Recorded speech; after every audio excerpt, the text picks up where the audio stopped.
Amém. Vamos à palavra de Deus nesta noite. Abra comigo sobre bem em Marcos. Vai até o capítulo 8. Mas antes de nós lermos, o tema que temos nesta noite para nós conversarmos é o tema O Resgate. Diga assim comigo, O Resgate. Nós sempre falamos sobre Jesus em todas as ministrações, mas hoje, ceia, vamos ser mais específicos sobre a cruz de Cristo, sobre a sua morte.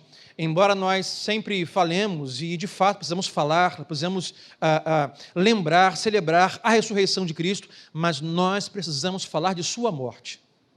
E hoje, quem sabe, você vai entender um pouco mais o porquê precisamos falar sobre a morte de Jesus. Então vá comigo até Marcos capítulo 8, versículo 31 e 32, e deixa eu orientar você sobre o que está diante de nós. Jesus, no Evangelho de Marcos, vamos ler hoje por 3 vezes, de forma insistente, de forma repetitiva, e em pouco prazo ou intervalo de tempo, Jesus conversa com seus discípulos sobre a sua morte. E o primeiro texto que vamos ler de Marcos 8, é naquele momento, logo após, aonde Jesus pergunta a seus discípulos: quem dizem por aí que eu sou?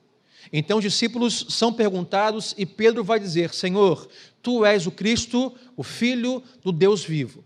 Logo depois disso, Marcos 8, 31, diz que então ele começou a ensinar-lhes que era necessário que o Filho do Homem, no caso ele, sofresse muitas coisas e fosse rejeitado pelos líderes religiosos, pelos chefes dos sacerdotes e pelos mestres da lei, fosse morto e 3 dias depois ressuscitasse. Ele falou isso claramente a esse respeito. Lembrando que já falamos aqui no último mês, quando lemos o Evangelho de Jesus segundo Marcos, que Marcos é o evangelho mais sucinto, é mais específico, sem muitos rodeios. Eu falei que os outros evangelhos precisam de 20 capítulos para dizer algumas coisas. João, por exemplo, precisa de um capítulo inteiro para falar sobre uma coisa, e Marcos resume em 1, 2 versículos. Marcos vai dizer aqui que Jesus falava claramente e abertamente sobre isso. Sobre o quê? Sobre a sua morte. No capítulo 9, que está diante de nós, versículo 30 e 31, Jesus vai novamente falar sobre a sua morte, com intervalo apenas de um capítulo. Olhe Marcos 9, 30 e 31. Eles saíram daquele lugar e atravessaram a Galileia. Jesus não queria que ninguém soubesse onde eles estavam, porque estava ensinando os seus discípulos. E ele lhes dizia: qual era o ensino? O Filho do Homem está para ser entregue nas mãos dos homens. Eles o matarão e 3 dias depois ele ressuscitará. A mesma mensagem repetida com alguns acréscimos. Marcos 8, Jesus vai dizer que ele vai ser rejeitado e entregue na mão dos chefes, sacerdotes e mestres da lei. No capítulo 9, Jesus, com a mesma mensagem, acrescenta: além disso, ele vai ser entregue na mão dos homens. E de novo repete: para ser morto e ressuscitar ao 3º dia. Mas o que percebemos é, possivelmente, os seus discípulos não estivessem entendendo a mensagem e o recado de Jesus. E caso os seus discípulos não estivessem entendendo essa mensagem, e eu vou abrir um parênteses aqui, caso nós ainda hoje não entendamos a mensagem da cruz, da sua morte, Jesus mais uma vez vai tocar no assunto em Marcos capítulo 10, que é onde vamos ficar nesta noite. Marcos 10, 32 ao 34. Eles estavam subindo para Jerusalém e Jesus ia à frente. Os discípulos estavam admirados, enquanto os que o seguiam estavam com medo. Novamente, olha aí o texto, novamente, ele, Jesus, chamou à parte os 12 e lhes disse o que havia de acontecer. Estamos subindo para Jerusalém, e o Filho do Homem será entregue, ele repete, aos chefes dos sacerdotes e aos mestres da lei. Mas ele acrescenta aqui: e eles o condenarão à morte e o entregarão aos gentios. Ele vai mais fundo, mais detalhes: que zombarão dele, cuspirão nele, e o açoitarão e o matarão. Ele repete: 3 dias depois ele ressuscitará. Jesus faz questão de mencionar a sua morte em 3 capítulos seguidos, em pouco intervalo de tempo, porque nos parece que os discípulos não estavam tão atentos a essa mensagem. E para começar aqui, é importante dizer que Jesus repete insistentemente o tema sua morte, porque ele quer que os seus discípulos lá e nós discípulos daqui entendamos que o tema morte e cruz não é secundário, não é superficial, não é um pequeno acréscimo à fé cristã, mas a morte de cruz de Jesus é o tema central do Evangelho. É, na verdade, a identidade e o propósito de Jesus nessa terra. Jesus quer que fique bem claro que o tema morte é algo que deve ser o pilar, algo central da fé cristã, o sacrifício de morte, de cruz de Jesus. Mas não só ele disse que iria morrer por 3 vezes, mas pule comigo até o versículo 45, depois a gente volta atrás. Pela primeira vez, na Evangelho de Marcos, Jesus vai dizer o propósito, o motivo, o qual ele vai ser entregue, açoitado, rejeitado, maltratado e morto. Qual é o propósito? Versículo 45. Pois nem mesmo o Filho do Homem veio para ser servido, mas para servir e dar sua vida em resgate de muitos. Qual é o propósito que ele anuncia do porquê vai ser entregue, açoitado e morto? Para trazer o resgate, que é o tema de hoje. Nos resgatar, dar-nos o resgate. Esse é o tema. Ele vai morrer para nos resgatar. Diga assim comigo: Cristo morreu para nos resgatar. Esse é o propósito dele. Então, 4 coisas hoje para nós observarmos no texto. A primeira delas, lendo o versículo 45, fala sobre a diferença de Jesus dos demais fundadores das religiões. Há muitas religiões, porém muitos fundadores. Nós temos aquele que fundou o Espiritismo, que fundou o Budismo, que fundou o Kardecismo, e há muitos fundadores e há muitas religiões.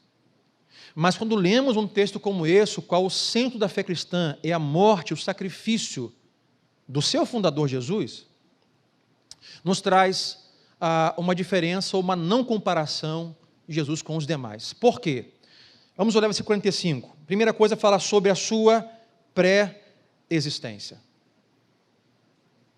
Fala sobre a pré-existência quando vai dizer o seguinte: Jesus não veio para ser servido. Quando fala que ele veio, quer dizer que ele veio de algum lugar, o que nos diz que ele não passou a existir quando nasceu. Ele veio ao nosso tempo, veio à nossa realidade, veio através de um formato, de uma forma, de um nascimento de uma mulher virginal, humana. Mas quando diz veio, quer dizer que ele existe antes do seu nascimento. Todo e qualquer outro fundador de qualquer religião passou a existir o dia que nasceu.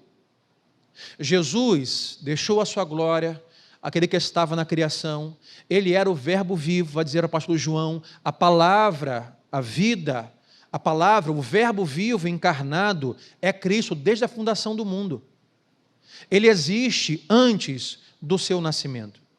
E uma coisa que diferencia sobre a existência de Jesus, vale dizer aqui, o principal motivo em que Jesus não se compara a nenhum outro fundador de religião, é porque todos aqueles que fundaram as suas religiões, eles tinham pelo menos 2 propósitos. Primeiro, viver, e segundo, dar o exemplo. Todos os que fundaram religiões viveram neste mundo e a sua vida, o propósito foi viverem dando o exemplo para que os seus escritos fossem copiados e vividos. Sigam o exemplo de Buda, sigam o exemplo de Maomé, o que ele diz, o que ele falou, a sua vida é um exemplo. Mas pastor, não é isso também que se resume a vida de Jesus encarnado? Eu digo, não, em nada se assemelha. Jesus não veio simplesmente para viver uma vida de exemplo. O propósito de Jesus está no versículo 45. Se os demais fundadores existiram para viver e dar o exemplo, Jesus, ele veio para morrer e ser sacrifício por nós. O propósito de Jesus não foi simplesmente viver uma vida de exemplo. ele veio para morrer. Ele veio para ser sacrifício por nós. Se ele veio, ele pré-existe. A segunda coisa que observamos aqui é quando diz, ele não veio para ser servido, mas para servir. Isso fala sobre o seu direito abnegado. Porque o que é de se esperar é que quando ele viesse, o Rei da Glória, nós os servíssemos.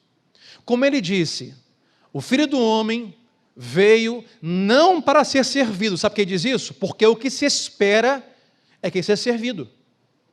Mas ele tem o seu direito de Deus, de Senhor, humildemente abnegado.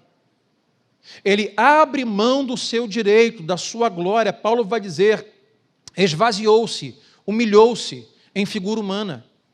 Uma das coisas que diferenciam Jesus de qualquer categoria que possa existir dos líderes religiosos ou de fundadores de religião, eu sempre costumo dizer, irmãos, há categorias onde pessoas estão lá naquela categoria. Categoria de melhor jogador de futebol, categoria de melhor cantor. Pode até existir categoria de melhor pregador, melhor músico, melhor político.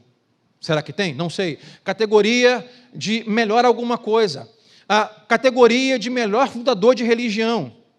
Mas Jesus ocupa uma categoria que está vazia, só tem Ele. Porque não há ninguém que se assemelhe a Jesus. Não há ninguém que se assemelhe ou consiga viver, ou tenha o propósito da existência que Ele teve. Ele abriu mão da sua glória, seu direito abnegado. O texto vai dizer, não só veio para ser servido, mas para servir, mas veio para dar sua vida em resgate de muitos. A cruz fala da sua missão, da sua pré-existência, do seu direito abnegado e da sua missão. Nenhum outro fundador de religião que possa ter existido, porque eles já passaram, só Jesus está vivo, quem crê comigo diga amém. Todos nasceram e morreram, mas Jesus está vivo hoje à destra do Pai, no controle da história. Paulo vai dizer, se Cristo não ressuscitou, vã, inoperante, de nada vale a nossa fé. Sabe, a missão de Jesus foi dar a sua vida em resgate por muitos. A razão de Jesus encarnado e a sua morte, ou a sua encarnação, não foi ter uma vida exemplar, mas foi morrer por nós. Foi ser um sacrifício substitutivo. E por último, quarto no texto, em resgate por muitos, ou seja, a sua missão foi nos resgatar. A palavra usada aqui no original bíblico, no Evangelho, em grego, é a palavra lutron, que quer dizer, em tradução, comprar a liberdade de um escravo ou de um prisioneiro. A missão de Jesus não foi ter uma vida exemplar, foi morrer em sacrifício por nós, para nos resgatar, para nos comprar, para nos libertar de quê, pastor? Da escravidão do pecado, da morte. Porque Paulo vai dizer que fomos todos pecaram, estão afastados, destituídos, o salário do pecado é a morte. Há um grilhão sobre todos os homens pecadores, há correntes, prisão de morte. Jesus, a sua missão foi morrer para nos comprar, pagar o nosso preço. Mas como a nossa escravidão não é natural, mas cósmica, espiritual, transcendental, o preço pela sua vida, pelo seu resgate, pelo meu resgate, não teria como ser um pagamento natural, mas cósmico, espiritual, transcendental. Então só Jesus poderia pagar esse preço. Como Deus, como Senhor. Moisés não poderia, Abraão não poderia, foram grandes homens, Davi não poderia, sabe, Noé não poderia, ninguém poderia nos resgatar do pecado e da morte, porque era uma escravidão transcendental. É por isso que Jesus morre para nos resgatar. É importante falar sobre isso, irmãos, já no começo, porque nós vamos tender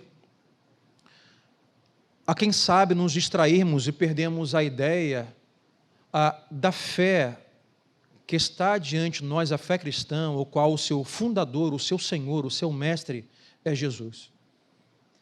Porque hoje é muito comum no mundo que vivemos, eu não vou dizer que isso é novo, mas hoje mais atenuado por conta das redes sociais e outros pastores, A fé cristã tem um discurso que se iguala a qualquer outra religião. Nós aqui não discriminamos nenhuma outra religião.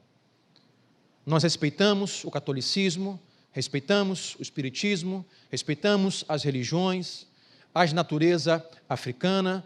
Vivemos um país laico, de direito de religião a todos, livre. Mas temos que ter o cuidado de nós não nos deixarmos ser pegos em uma ideia filosófica e colocarmos na mesma categoria as religiões e os seus mentores e gurus com Jesus Cristo. Jesus não é simplesmente, como dizem, um homem que nasceu e deu exemplo e tinha palavras sábias e arrastou multidões. Jesus, ele é o Verbo vivo, ele é o Deus encarnado. Sabe, ele é o Criador de todas as coisas. Ele é o único capaz de nos resgatar e fez isso com preço de sangue. Então hoje, antes de entrarmos à mesa, temos que falar sobre a cruz, o que ela significa e quem foi a essa cruz para morrer por nós. A segunda coisa que vamos olhar hoje, a cruz e o texto, é que não só Jesus não se compara a nenhum outro fundador de religião, mas a segunda coisa, que o seu sacrifício foi voluntário ou foi de vontade própria. O que nós ensinamos aqui, falei sobre isso no curso de membros, é que nós não nos identificamos muito com a ideia do voluntariado usado nas igrejas dos dias de hoje. Nós preferimos a linguagem discípulo, porque o ser voluntário fala a respeito do desejo que parte da pessoa. Então, nós geralmente não falamos, seja um voluntário do ministério. Por isso que temos uma escola, não chamamos de escola de voluntários, escola de discípulos. Porque o voluntariado é algo que parte do indivíduo. Eu li a palavra, eu ouvi a mensagem do pastor, meu coração está com pena das pessoas que estão precisando de ajuda, então eu vou me voluntariar. Mas, baseado nisso, eu vou ver a minha agenda, se eu tenho esse tempo, quando eu posso, e assim procurarei servir a Cristo e sua missão. Isso é voluntariado. Biblicamente, na fé cristã, não tem voluntariado, tem discipulado. Porque o discípulo faz aquilo que vê o Senhor fazer, o discípulo obedece a voz e o comando do seu Senhor e Mestre. Então, o que ensinamos aqui, por mais duro que possa parecer, é quando nós nos fazemos discípulo de Jesus, a nossa agenda fica para segundo plano. E a agenda de Cristo deve ser o primeiro plano. E vale aqui dizer, não ouça isso com ignorância. Então, pastor, porque algumas pessoas podem usar isso contra você de forma equivocada. Não estou dizendo que você deve largar o trabalho, largar a faculdade, abrir mão do seu sonho, vender tudo e estar na igreja. Não é isso. Mas é quando levantamos e quando dormimos, dizemos, Deus, aqui está a minha agenda, aqui está meu sonho, aqui está a minha vontade, ó Deus. Se há alguma coisa aqui, Deus, que contrasta com o teu sonho, com a tua vontade, Deus, que a tua agenda seja colocada em primeiro lugar. Posso ouvir um amém? Às vezes, a palavra de Deus vai dizer que há desejos, vai dizer, dele é o querer e o realizar. Há querer, desejos, sonhos em nós, que você não sabe, não é seu. Deus plantou a semente do desejo no seu coração, porque às vezes um sonho, um desejo que você acha que é seu, a palavra diz, dele é o querer e o realizar, é um querer que Deus plantou dentro de você. Então há sonhos pessoais, familiares, financeiros, empreendedores, que Deus está nisso. Então, mas a agenda de Deus deve estar em primeiro lugar. Por que eu digo isso? Porque eu chamar hoje de a cruz é um sacrifício voluntário. Por quê? Porque o voluntariado é o que vem a partir do indivíduo. Deus não foi requerido a morrer no lugar do Filho por nós. Ele não era obrigado a fazer isso. Ele não precisava ser completado para a sua existência, com a nossa presença com Ele eternamente. Deus é completo. Deus não carece de nada. Mas Ele voluntariamente, parte dele, diz, na história, eu vou morrer, eu vou ser um sacrifício para resgatar a nossa criação, a resgatar o homem do mal cósmico, do pecado eterno. É um sacrifício voluntário. Mas volta ao tema, será o quanto a história de Jesus tem a ver com as demais religiões ou com outros deuses? Em nada, porque pessoas vão achar que o sacrifício de Jesus é a mesma coisa do sacrifício que os deuses antigos requeriam. A história antiga vai dizer que quando um Deus estava irado, ele exigia dos seus súditos, dos seus seguidores, sacrifício para apaziguar a sua ira. Vou trazer apenas um exemplo. Na Ilíada de Homero, uma história antiga, vai dizer que um homem chamado Agamenon está a caminho de Troia para uma guerra. E no meio do caminho, conta a história antiga, que os ventos são contrários. Entende-se então que os deuses estão contra Agamenon chegar a Troia. No meio da embarcação, no meio da viagem, Agamenon sacrifica a sua filha aos deuses para apaziguar a sua ira e os ventos cessarem, e os ventos cessam. Pastor, não foi isso que aconteceu com Jesus? Não foi isso que aconteceu. Nosso Deus não é um Deus sedento por sangue e sacrifício para apaziguar a sua ira, para nos abençoar. Ele não age sobre nós com esta obrigatoriedade de se você não sacrificar, eu vou te abençoar. Diferente dos deuses que requerem sacrifício, Deus, através de Jesus, voluntariamente, com vontade própria, se sacrifica por nós. Quem nunca ouviu a seguinte pergunta, pastor, mas se Deus é amor, por que Ele não impediu que Jesus sofresse? Se Jesus é amor, por que simplesmente não nos deu o perdão, sem que o seu filho sofresse? Que pai é esse que faz o filho sofrer? A resposta é simples. Jesus não teve que morrer apesar de Deus ser amor. Jesus teve que morrer por causa do amor de Deus. Eu vou repetir para ficar bem claro. Deus é amor. Sim ou não? Amém ou não amém? Deus é amor. Jesus não teve que morrer apesar do amor de Deus. Jesus teve que morrer por causa deste amor. É por quanto Ele te ama e Ele me ama que Jesus se doa e morre. Ele disse, eu voluntariamente me darei em favor de vocês. Ninguém me levará à cruz. É um plano eterno de salvação voluntário. Jesus se sacrifica por nós. E aqui eu começo aonde eu gostaria de chegar, olhando a cruz, em reflexão para nós hoje aqui. Porque todo amor que transforma vidas é um sacrifício substituto. Não existe amor transformador se não for o amor de sacrifício substituto. Deus não poderia nos transformar com seu amor se não se sacrificasse por nós. Agora, peguemos esse exemplo de Cristo, a sua cruz, e tragamos para hoje a nossa realidade. Possivelmente você conhece, tem amigos, pessoas que estão resolvidas, estão bem familiarmente, estão bem emocionalmente, estão bem financeiramente, estão felizes, não têm muitos problemas, não estão ansiosas, não estão amarguradas, não estão sozinhas. Você tem amigo assim, olha, ande com eles, tome café com eles, caminhe com eles. Mas possivelmente você tem uma gama de amigos, um número de amigos que não está assim. Possivelmente você conhece alguém na sua história que está com problemas emocionais, financeiros, não todos juntos, mas ou um ou outro, ou todos, familiar, psicológico, espiritual. Ou seja, pessoas que estão sofrendo em algum campo da existência. Qual é a forma de você ajudar essas pessoas? Qual é a forma de você fazer com que elas sejam transformadas, se for o caso, na mente, na família, no coração, na vida financeira, na psique? Qual é a forma de você transformar e ajudar a transformação da realidade desta pessoa? Só há um jeito. O que Jesus fez por nós na cruz chama-se amor sacrificial. Amor de palavras não transforma vidas.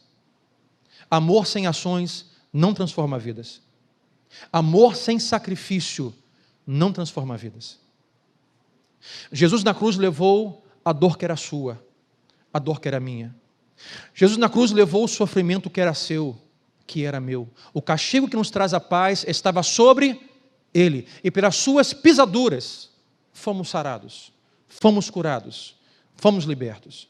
Às vezes nós fugimos de pessoas com problemas, pessoas doentes, emocionalmente abaladas, porque sabemos que se nós andarmos com elas, acompanharmos elas, nós vamos de alguma forma trazer para a nossa mente e coração as dores dela. Quem já passou por isso, levante a mão aqui. Pastor, eu ajudava pessoas, chegava em casa angustiada como ela, sofrendo como ela. Eu orei com ela, ajudei ela, abracei ela que eu digo não mulher, mas a pessoa, eu aconselhei, eu botei meu ombro para ela chorar, cheguei em casa, estava com o coração tão apertado quanto o dela. Isso é ruim? Não, isso é o certo. O nome disso é amor sacrificial, amor substitutivo.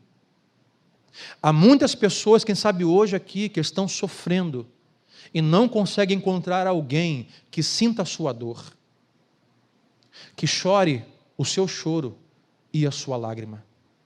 Hoje, muitas pessoas na sociedade não são transformadas porque não há ninguém que as ame como Jesus nos amou. Mas, pastor, nós não somos Jesus. É bem verdade. Não vamos conseguir amar perfeitamente, não vamos conseguir aconselhar perfeitamente, não vamos conseguir ter emoções perfeitas. Mas uma das coisas que Jesus nos ensina aqui, nesta noite de cruz, é nós expressarmos o que dele aprendemos, o amor de sacrifício substitutivo. É você essa semana lembrar de alguém, de um rosto, de um nome. Por mais que o desejo seja você não ler a mensagem do Zap, quem nunca fez isso, não levante a mão. E fulano mandou uma mensagem, não vou nem abrir. Porque se eu começar, vai começar, a palavra que usamos é, vai começar a ladainha, o choro. Vai começar o problema. Meu Deus, que pessoa problemática. Todo mundo conhece alguém assim.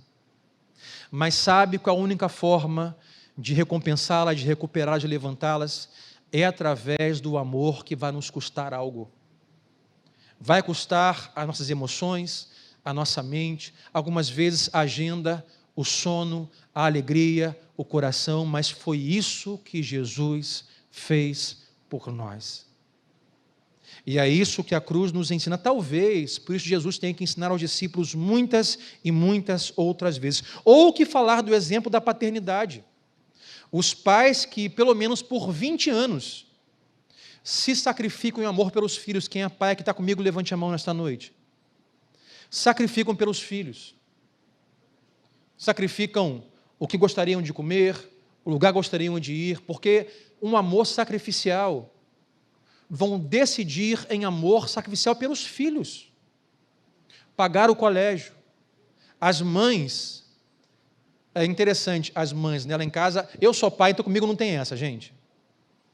Eu sou pai, pai é pai, mãe é mãe. Na mesa tem um pudim, uma sobremesa, tem 3 fatias e 4 pessoas. Fez a matemática? Todos gostam de pudim. O pai, geralmente, como eu, primeiro pedaço é meu, o resto se vira. Né? Sou o chefe. Tem um cacique lá em casa e 4 índios. O chefe primeiro. Lá em casa é do jeito antigo. Chegamos da igreja hoje morrendo de fome. Cheguei com os diáconos, que chegamos cedo, 7h30 da manhã, cheguei em casa, mulher, estou cheio de fome. Compramos um frango no caminho, pode falar isso, irmão? Pode, esposa? Compramos um frango no caminho? Pode, né? A gente é normal também, né? Compramos um frango no caminho, mandamos uma batata, só que a Adriana esqueceu de pedir para o filho mais velho ficar em casa fazer o arroz. Pode falar isso? Pega a mão não, né? Chegamos em casa, tinha frango, batata, não tinha arroz. Tinha um pouco do arroz de ontem. Ou de anteontem, não lembro. Ontem não passamos o dia em casa. Mas esquentou, está novo. Aí eu falei, esposa, eu estou morrendo de fome. Faça o arroz e depois os filhos comem. Porque eu sou o chefe, eu sou o cacique, então eu vou almoçar primeiro. E assim foi. Mas como é que a mãe faz? Com 3 fatias de pudim e 4 pessoas. A mãe vai dizer, eu nem gosto de pudim. Não é assim? Não gosto de pudim. Temos um limite no cartão de crédito. E tem que comprar roupa. Os pais priorizam comprar roupa? Para quem? Para os filhos. Os pais agem de amor sacrificial por 20 anos. Para que os filhos, quando saiam de casa, saiam transformados, seguros, amadurecidos e não carentes. É isso que Jesus faz por nós na cruz. Se sacrifica por nós. E é isso que Ele quer que nós façamos. Se nós que somos maus, vai dizer a palavra, não damos o melhor aos nossos filhos, quanto mais Deus nos dá. Se um Deus que é mais amoroso do que eu e você veio ao mundo para resolver o que Ele resolveu foi de uma vez por todas todo o problema do mal e do pecado. Mas, pastor, por que Deus simplesmente não nos perdoou com uma palavra, como fez na criação? Poderia ter dito, se Ele é amor, poupar o seu filho e dizer, como disse, haja luz, como disse, haja firmamento, como disse, hajam estrelas, poderia dizer, haja perdão. Todos estão perdoados. Jesus não precisa morrer, mas você já entendeu que o perdão não funciona assim. Tente agir assim, não funciona. Perdão fala sobre abnegação, humildade, sacrifício. E é isso porque Jesus tem que morrer. A terceira coisa que aprendemos aqui é que o seu sacrifício não foi só voluntário, mas foi um sacrifício humilde. E é isso que Jesus quer nos ensinar também hoje. Que o amor sacrificial é um amor sacrificial que é humilde, e os discípulos não entendiam. E às vezes, irmãos, há muitos cristãos hoje que ainda não entenderam a humildade do que é a fé cristã, o Evangelho de Jesus. Olha o versículo comigo, 35, 36. O pedido de João e Tiago para Jesus, depois que disse que ia morrer. Nisso, Tiago e João, filho de Zebedeu, aproximaram-se dele e disseram, mestre, queremos que nos faças o que vamos pedir. O que vocês querem que eu lhes faça? Respondeu ele. Algumas observações que Tiago e João nos ensinam. Primeiro, aprenda com eles como não orar. Não ore assim. Acorde pela manhã e não faça isso. Senhor, bom dia. Pega o seu bloco de notas e uma caneta. Eu quero que o Senhor faça o que eu vou te pedir. Não é assim que se ora. Jesus nos ensinou a orar. Quando forem orar, ore, Pai nosso que estás no céu, santificado seja o teu nome, venha a nós o teu reino, seja feita a tua vontade. Tiago já nos ensina como não orar, mas além disso, Jesus nos ensina sobre misericórdia, amor e graça. Eu vejo nesse texto Jesus como um sorriso de canto de boca, como quem diz, como é que é? Ele poderia ter dito, como é que é? Não ouvi direito. Fazer o que vocês estão pedindo? Você não tem vergonha na cara, não? Você não sabe com quem vocês estão falando, não? Olha quem vocês são, olha quem eu sou. Mas não, ele vai dizer, tá bom. O que vocês querem? Peçam. Eu vou ouvir mesmo a sua oração, como ele vai dizer, nós não sabemos orar como convém. Eu vou ouvir. E eles começam a orar e pedir, e olha o versículo 37 que eles pedem. Responderam eles, Senhor, permite-nos que na tua glória nos assentemos um à tua direita e outro à tua esquerda. Disse-lhe Jesus, vocês não sabem o que estão pedindo. Geralmente, quando não sabemos orar, pedimos coisas que nós não sabemos o que estamos fazendo. Vocês não sabem o que estão pedindo. Podem vocês beber o cálice que eu estou bebendo, ou ser batizados com o batismo com que eu estou sendo batizado? Tiago e João, em uma linguagem hoje, política, pensam o seguinte, Jesus vai para a sua glória. E o pedido é, Senhor, o Senhor pode eleger o meu irmão, tipo, ele, o chefe do seu gabinete, e eu, o seu primeiro-ministro, o chefe do STF. Você pode nos ordenar a esses cargos. Isso fala sobre poder, domínio, influência. O que, abre um parênteses, muitas vezes, equivocadamente, é o que podemos ser direcionados a pensar em relação à fé cristã. Temos domínio, poder e influência com as pessoas, porque servimos a um Deus poderoso. Fecha parênteses. Eles querem isso, mas Jesus vai usar aqui duas coisas para dizer. Primeiro é o cálice.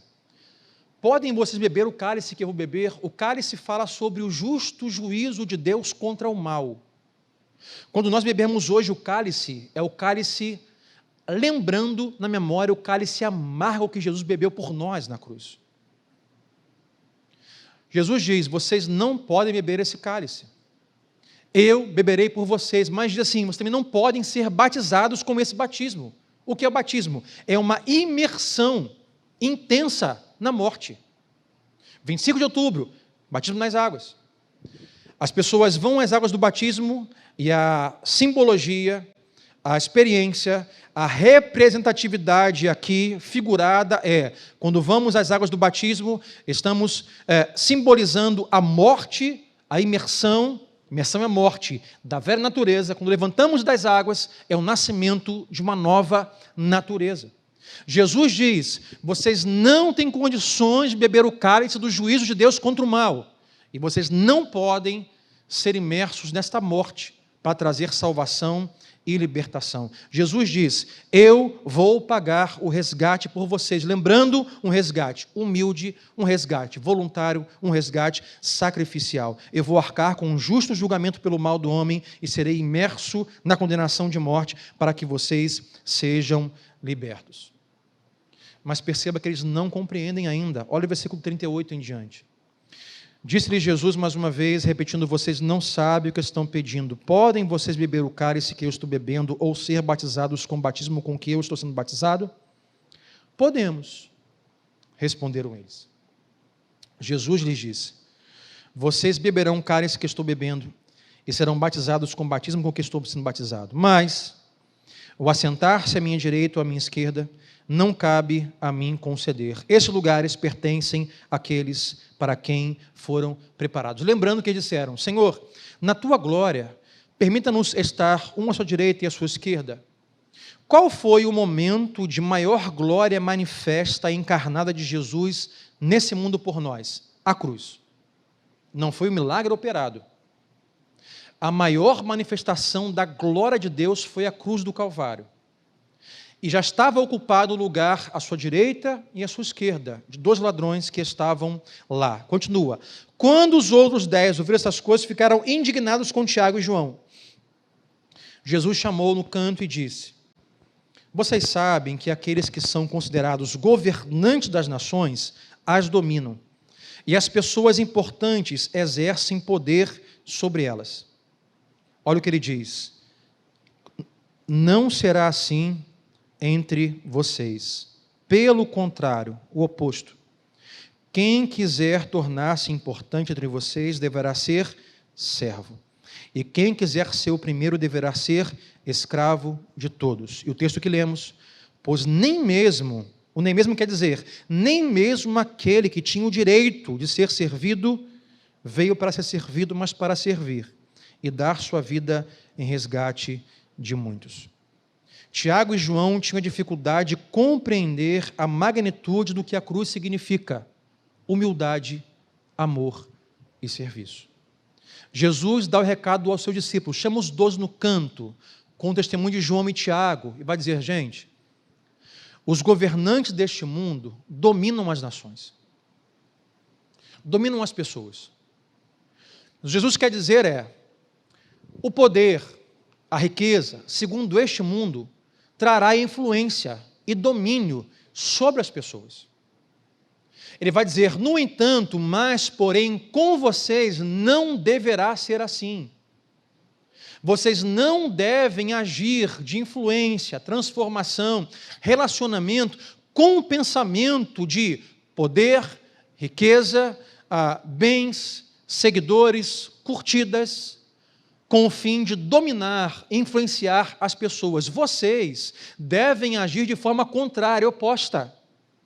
Quem quiser ser o mais importante, eu diria, quem quiser ser o de maior influência em um mundo de influência digital, influência daquilo, quem quiser agir de influência, não faça segundo este mundo por meio de poder, riqueza, mas faça por meio do serviço, por meio do amor sacrificial. Isso é a cruz de Jesus. Amor sacrificial, substitutivo e serviço. Eu, que deveria ser servido, não vim, mas vim para servir. De onde vêm as preocupações, a ansiedade?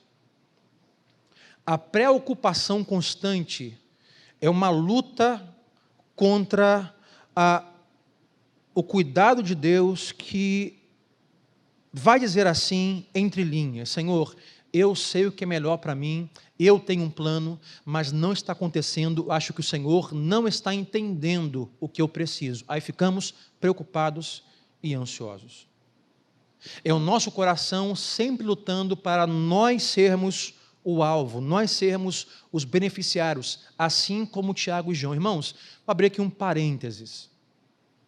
O risco que temos da fé cristã também nos dias de hoje é vivermos uma fé cristã voltada de forma autocentrada, egoísta, hedonista, aonde o meu desejo, a minha vontade, as minhas necessidades estejam em primeiro lugar, e cada um que corra atrás do seu.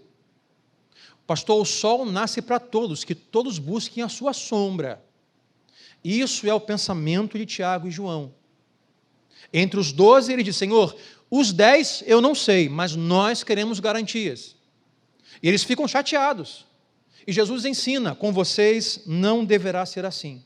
E por último, falar sobre influência versus transformação. Jesus disse no versículo 42, vocês sabem que aqueles que são considerados governantes das nações as dominam, e as pessoas importantes exercem poder sobre elas.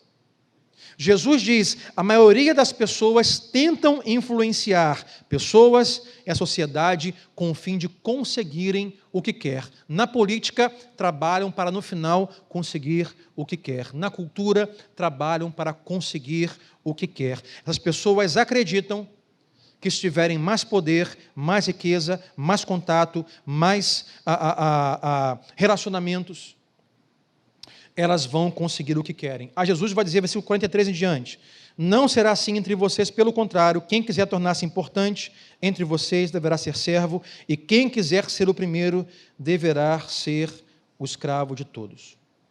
Jesus está dizendo aqui o seguinte, o caminho para ganhar influência não é assumindo o poder.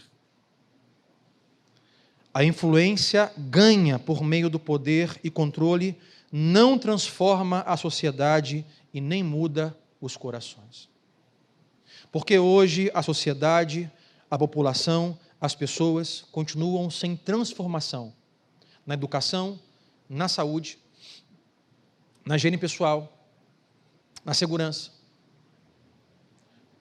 Porque geralmente aqueles que estão no controle com o fim de dominar, porque no final buscam a conseguirem aquilo que eles desejam, portanto, não há transformação. Jesus nos convida a um amor sacrificial em todas as relações, no casamento, na família, na amizade, na igreja. A verdadeira influência é exercida por meio do serviço e do amor. É uma influência atribuída e não imposta.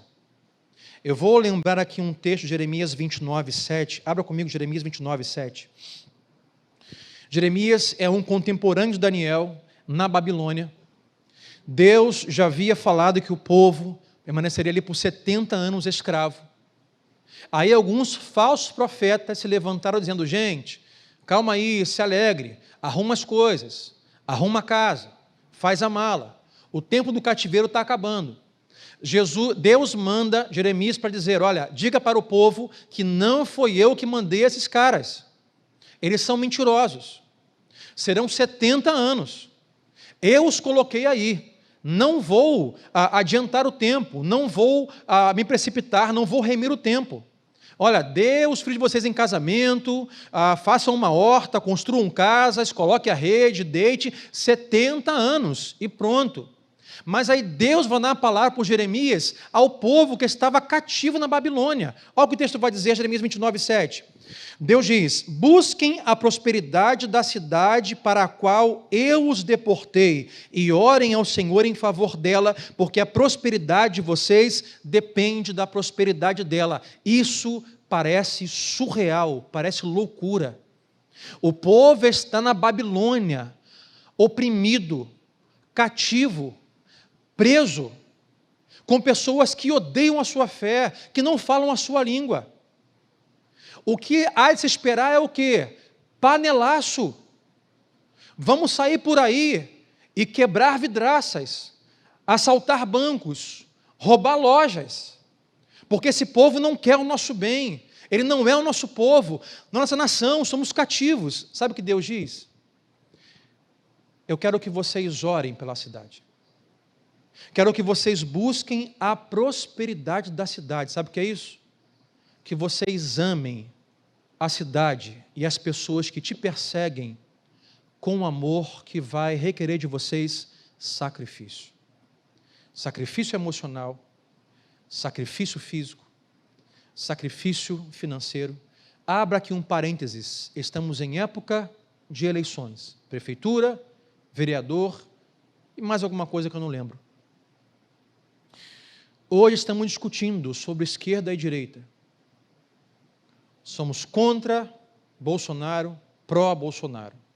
Contra fulano de tal, pró-fulano de tal. O que Deus nos diz também para esse século é, da vontade de Deus, quem estiver em cada cadeira, claro, o nosso papel é conhecer os candidatos e votar com consciência. Mas, mesmo que o nosso candidato não se eleja, o nosso papel, segundo a cruz de Cristo, e Deus manda ao povo na Babilônia, é buscar a prosperidade da cidade que estamos, independente de quem esteja na cadeira governando. Sabe o que é isso? Amor sacrificial cidadão. Cidadania cristã não é se opor a um governo que não foi eleito por você pelo seu voto. Cidadania cristã é submeter, como Paulo fala aos Romanos, as autoridades que Deus constituiu sobre nós e buscar a prosperidade de São Gonçalo, mesmo com um péssimo governo. Buscar a prosperidade do Rio, mesmo diante de tanta corrupção. Buscar a prosperidade do Brasil, mesmo diante de tantos disse-me-disses. Ser cristão, à luz da cruz de Cristo, é, enquanto aqui nós estivermos, sermos servos, discípulos que agem de amor sacrificial. E o que não dizer nas relações de amizade, dentro da igreja, com as pessoas que nos cercam. Mas, pastor, eu quero ser feliz. Então eu vou te provar na ciência que você poderá alcançar melhor a felicidade ouvindo a palavra de Deus e a ciência. Uma matéria do New York Times, de alguns anos atrás, está na tela aí, fez uma pesquisa nas faculdades do ramo da psicologia positiva. Do ramo da psicologia, há um lado que é a psicologia positiva, que estuda como o homem pode ser mais feliz. E aí eles fizeram pesquisas com jovens, homens e adolescentes, e chegaram à seguinte conclusão. Se você quiser, acesse lá na internet, procure lá, a pesquisa em português é Felicidade 101, Happiness 101, está aí para você acessar na internet.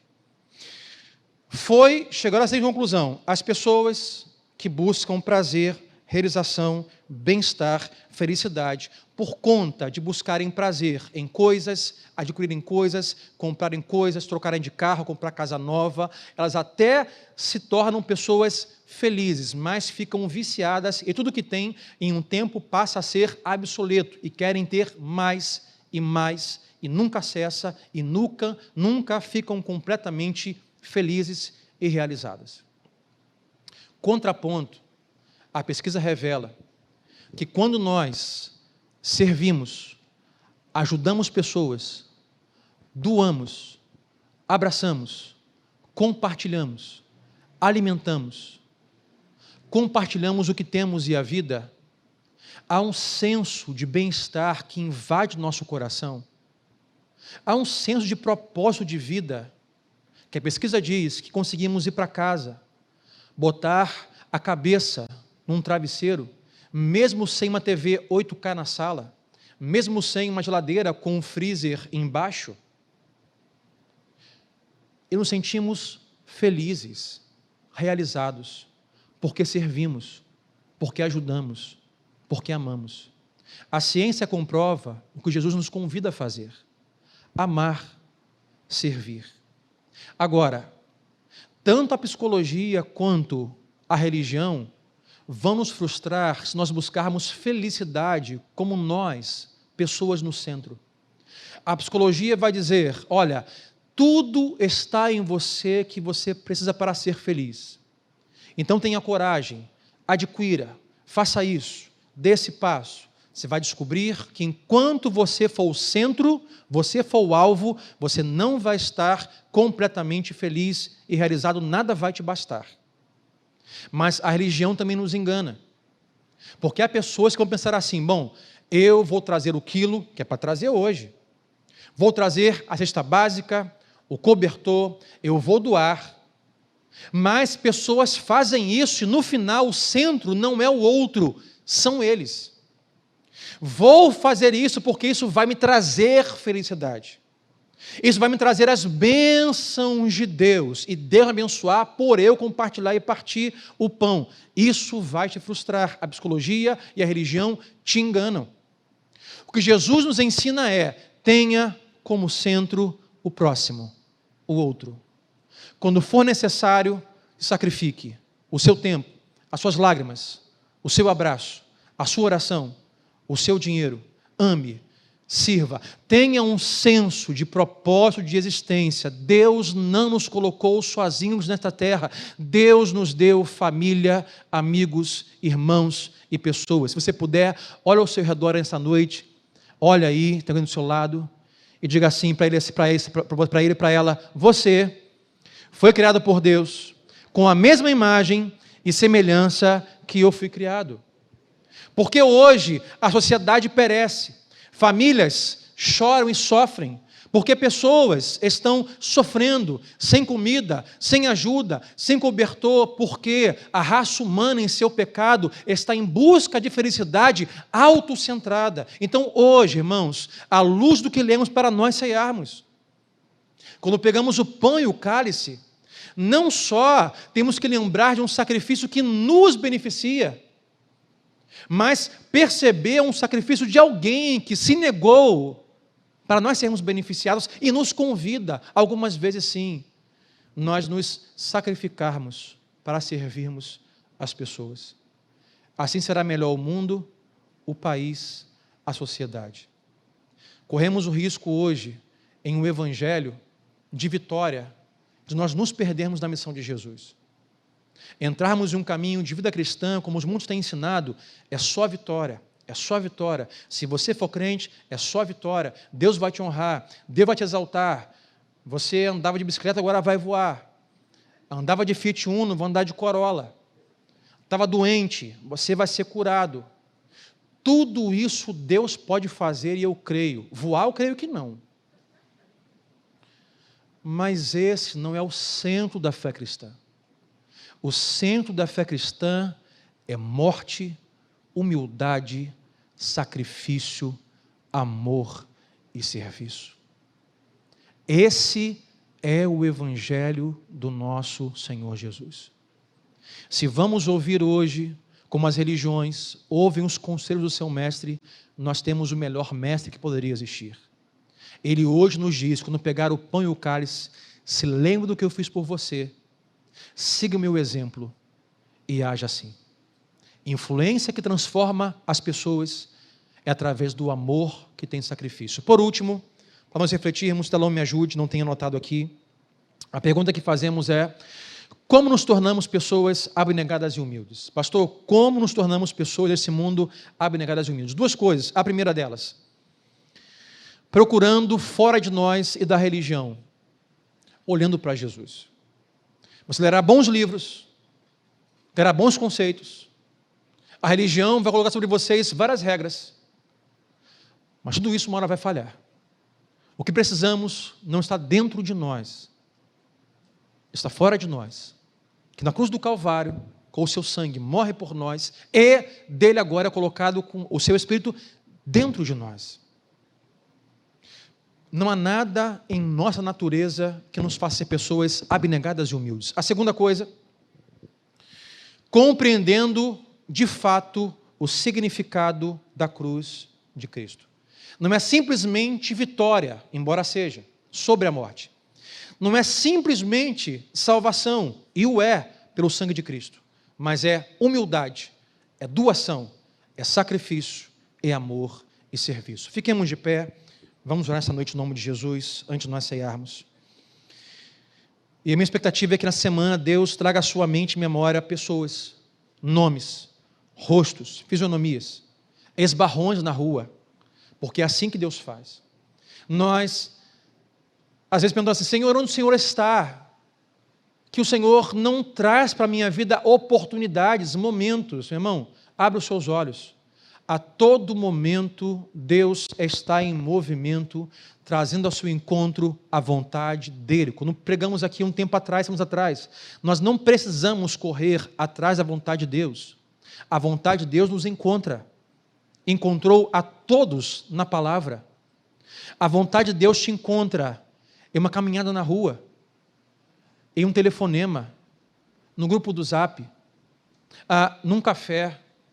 Abra os seus olhos.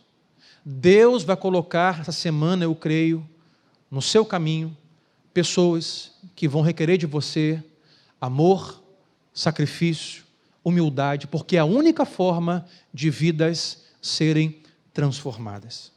Vamos no seu coração, vamos orar. E hoje eu quero que você ore pedindo a Deus que Deus hoje dê isso a você.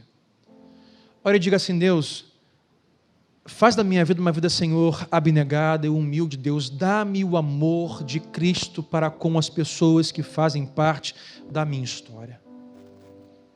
Deus, hoje, ó Pai, antes de nós pegarmos o pão e o cálice, que não só tragamos à memória o que o Senhor fez por nós, mas possamos pegar, ó Deus, o seu movimento em nossa direção, ouvir a Tua palavra hoje que nos comissiona, como fez com seus discípulos no final dos evangelhos: ide por todo o mundo, fazer discípulos, batizando em nome do Pai, do Filho e do Espírito Santo.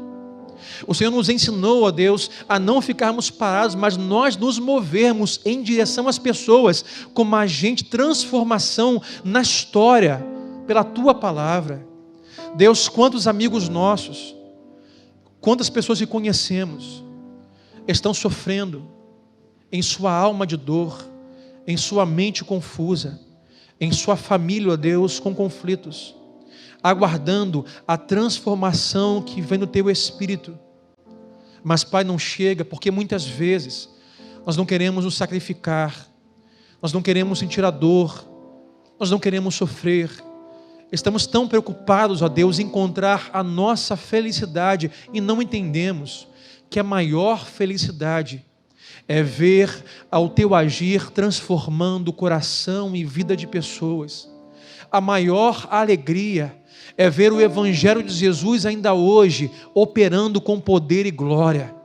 Vidas sendo salvas, casamentos sendo restaurados, Deus, jovens sendo recuperados, Deus, pessoas que estão famintas à margem da sociedade nas ruas, encontrando, Pai, pelo Teu amor e serviço por meio da Tua igreja, Deus, uma profissão, um alento, uma moradia, um abraço.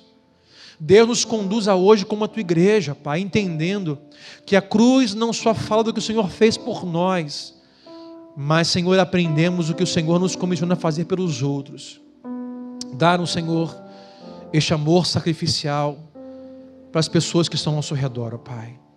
Deus, potencializa com esta palavra hoje o Teu agir em nós esta semana.